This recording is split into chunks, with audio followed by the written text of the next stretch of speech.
इतनी भी जुल्म ज्यादती पर जिस भाई की भुजा न फड़की खौला खून न सीने का, वो भगवान बुद्ध राष्ट्रनायक चंद्रगुप्त महाराज अशोक का वंश नहीं होगा किसी कमीने का।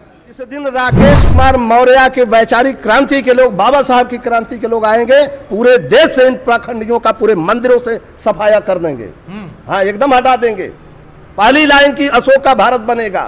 और हमारी मौजूदगी है बोध गया में, और हमारे साथ बातचीत करने के लिए डॉक्टर राकेश मौर्य जी हैं। इनसे हम सीधा बातचीत करेंगे, क्योंकि हम आपको बता दें कि बोध गया मंदिर में जो है 5 पांडव का मूर्ति लगा हुआ है।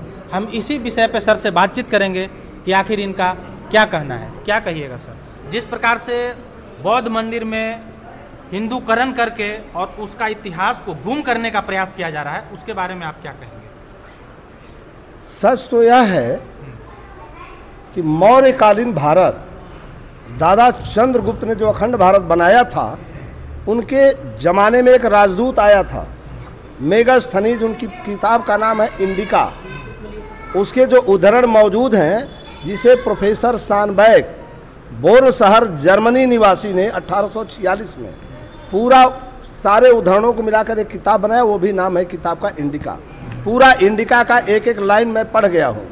मौर्य पीरियड में न वर्ण व्यवस्था थी, न जाति व्यवस्था थी, न ही वेद था, न पुराण था, न उपनिषद था, न मनुस्मृति थी, न रामायण था, न महाभारत था, न राम थे, न रावण थे, न कृष्ण थे, न कंस थे, न हनुमान का पता कहीं था। ये सारी चीज़ें पाखंड है।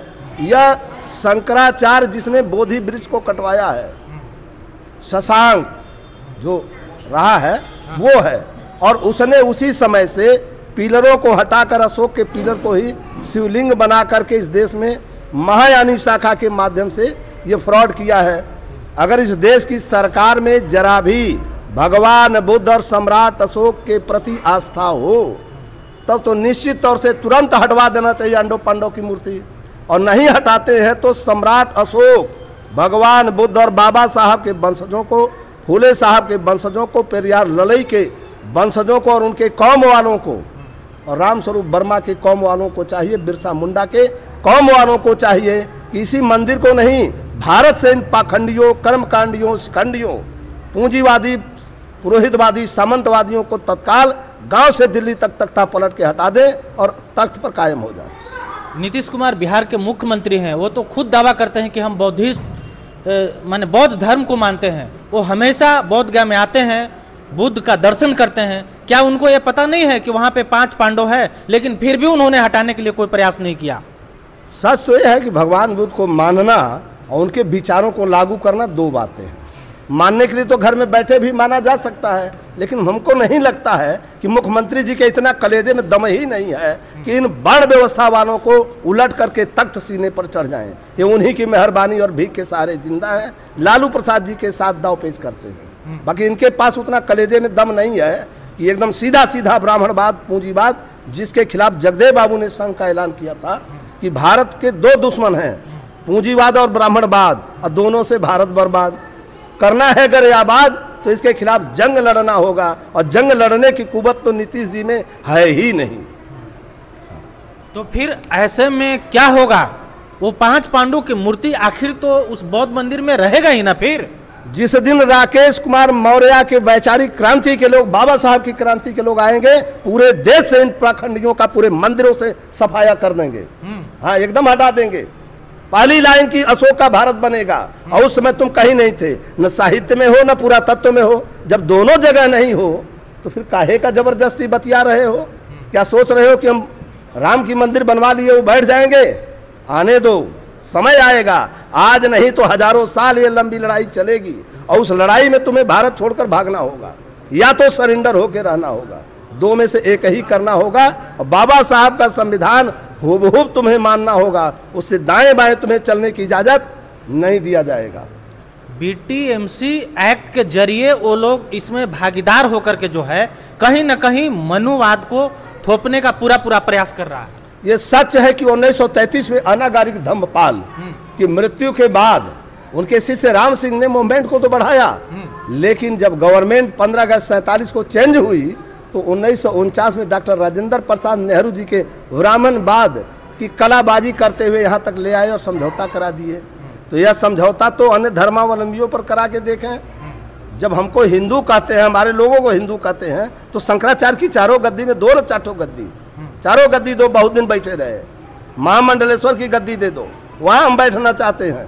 और जैसे हमने पूजा किया वैसे मेरा पैर धो के अपने घरों में छिड़कवाते रहो, उपदेश सुनते रहो, तब जाके बराबरी आएगी। पुण्य काम करता है तो ब्राह्मण पैदा लेते हैं। पुण्य काम? कौन सा पुण्य काम करते हैं? हत्या नहीं करना, चोरी नहीं करना, झूठ नहीं बोलना, व्यभिचार नहीं करना, नशा नहीं करना, ये जो चारों नहीं करता ये तो पुण्य काम है। और भगवान बुद्ध ने 302 सीलों की चर्चा किया है, 227 सील स्थविर बनने के लिए है। इतना बड़ा पुण्य कोई नहीं करता। तो ब्राह्मण धर्म में कहाँ है, कहाँ पुण्य है इनके? वहाँ तो झूठ बोलना धर्म है। गंगा स्नान करो, पंडित जी को दान करो और मंत्र पढ़वा लो, सब शुद्ध हो गया। अशुद्ध हो गया तो 15 लाख से ज़्यादा मंदिरें भारत में हैं, लाखों की संख्या में इनके प्रचारक विचारक हैं। तो भारत से तो पाप खत्म हो जाना चाहिए। लेकिन दुर्भाग्य है, सुप्रीम कोर्ट का ऑर्डर AIR 1994 1349 की कंडिका 13 में राष्ट्रीय पुलिस आयोग की रिपोर्ट लगी है, जोगिंदर बनाम उत्तर प्रदेश सरकार, कि भारत देश के विभिन्न कारागारों में 60% निर्दोष लोग बंद हैं। निर्दोष को बंद करने वाली नेहरू से मोदी तक की सरकार, क्या यह कोई पाप धर्म का काम कर रही है या पाप का? जब धर्म की परिभाषा महाराज अशोक ने दिया है, जो आप बोले हैं धर्म की परिभाषा सम्राट अशोक ने दिया है, और उस पर मैं तौलता हूं तो इन मंदिरों में रहने वाले एक भी आदमी धर्मात्मा तो नजर नहीं आता, पापी 100% नजर आता है। वो क्या है लिखा पढ़ी में, लिखा हुआ है शिलालेखों में, कियम चु धम्मे, धम्म क्या है? महाराज अशोक स्वयं क्वेश्चन करके जवाब देते हैं कि अपासीनवे बहुकयाने दया दाने सचा सोचिए साधवे च माधवे च यम चु धम्मे, यानी पाप नहीं करना या पाप कम से कम हो। अपासीनवे अपापहीनता, अपासीनवे बहुकयाने बहुत लोगों का कल्याण, अपासीनवे बहुकयाने दया दाने, दया हो हृदय में दान करते हूँ, सचा सोचिए 100% सच सोचें और सच बोलें, फिर प्रेममय भाषा बोलें, साधवे च माधवे च यम चु धम्मे। कहाँ है भारत में? सम्राट अशोक के नाम पर देश चल रहा है, राष्ट्रपति के सर पर भगवान बुद्ध विराजमान है, सुप्रीम कोर्ट हाई कोर्ट के जजों के पीछे सम्राट अशोक की लाट लगी हुई है। इसके बाद पूरे देश में जो कुछ हो रहा है आप देखिए, DM SP सबके सर पर, लेकिन लागू कहाँ है? अशोक का भारत बनाना है और बना रहे हैं ब्राह्मणवाद का भारत, पूंजीवाद का भारत बना रहे हैं। और जो है ये देश में जो है हिंदू राष्ट्र भी कैसे होगा? सवाल ये है कि सम्राट अशोक का भारत लिखा पढ़ी में है, उन्हीं का भारत था, और भारत के बाहर कहीं कोई हिंदू राष्ट्र बनाने वाला नहीं है। पूरी दुनिया इनको धिक्कारती है। हाँ, बौद्ध का भारत, अशोक का भारत बनाने के लिए पूरा बौद्ध देश सामने खड़े हैं। उनकी राजनीतिक परिस्थितियां अलग हैं, क्योंकि महाराजा अशोक के वंशज नालायक हैं, पागल दी ग्रेट बने हुए हैं। अगर ये सुधर जाए तो ब्राह्मणवादी भी सुधर जाएंगे। मैंने प्रयोग किया था यूपी गवर्नमेंट बनाने और बिगाड़ने में। उस गवर्नमेंट में जब तक कुशवाहा समाज का बेटा, शाक्य सैनी मौर्य समाज का बेटा बहुजन समाज पार्टी के साथ खड़ा था, सरकार बनी। और ये भाग करके अखिलेश जी के साथ आ गया, उनकी सरकार, और दोनों ने गड़बड़ी किया तो भाग के चला गया भाजपा में। तो वहां जाकर के सिर्फ रोज का रोज पीड़ित और प्रताड़ित हो रहा है। मुख्यमंत्री की कुर्सी छीन लिया भाजपा वालों ने, DGP की कुर्सी छीन लिया, लोकसेवा आयोग की कुर्सी छीन लिया, और बसपा सरकार में 4 कैबिनेट 40 लाल बत्ती थी, सब छीन के इनको सिर्फ लतियाया है, बाकी कुछ नहीं दिया भाजपा वालों ने। जरा भी कुशवाहा समाज के अंदर समझ हो, मैं एक ही बात कहूंगा कि इतनी भी जुल्म ज्यादती पर जिस भाई की भुजा न फड़की खौला खून न सीने का, वो भगवान बुद्ध राष्ट्रनायक चंद्रगुप्त महाराज अशोक का वंश नहीं होगा किसी कमीने का।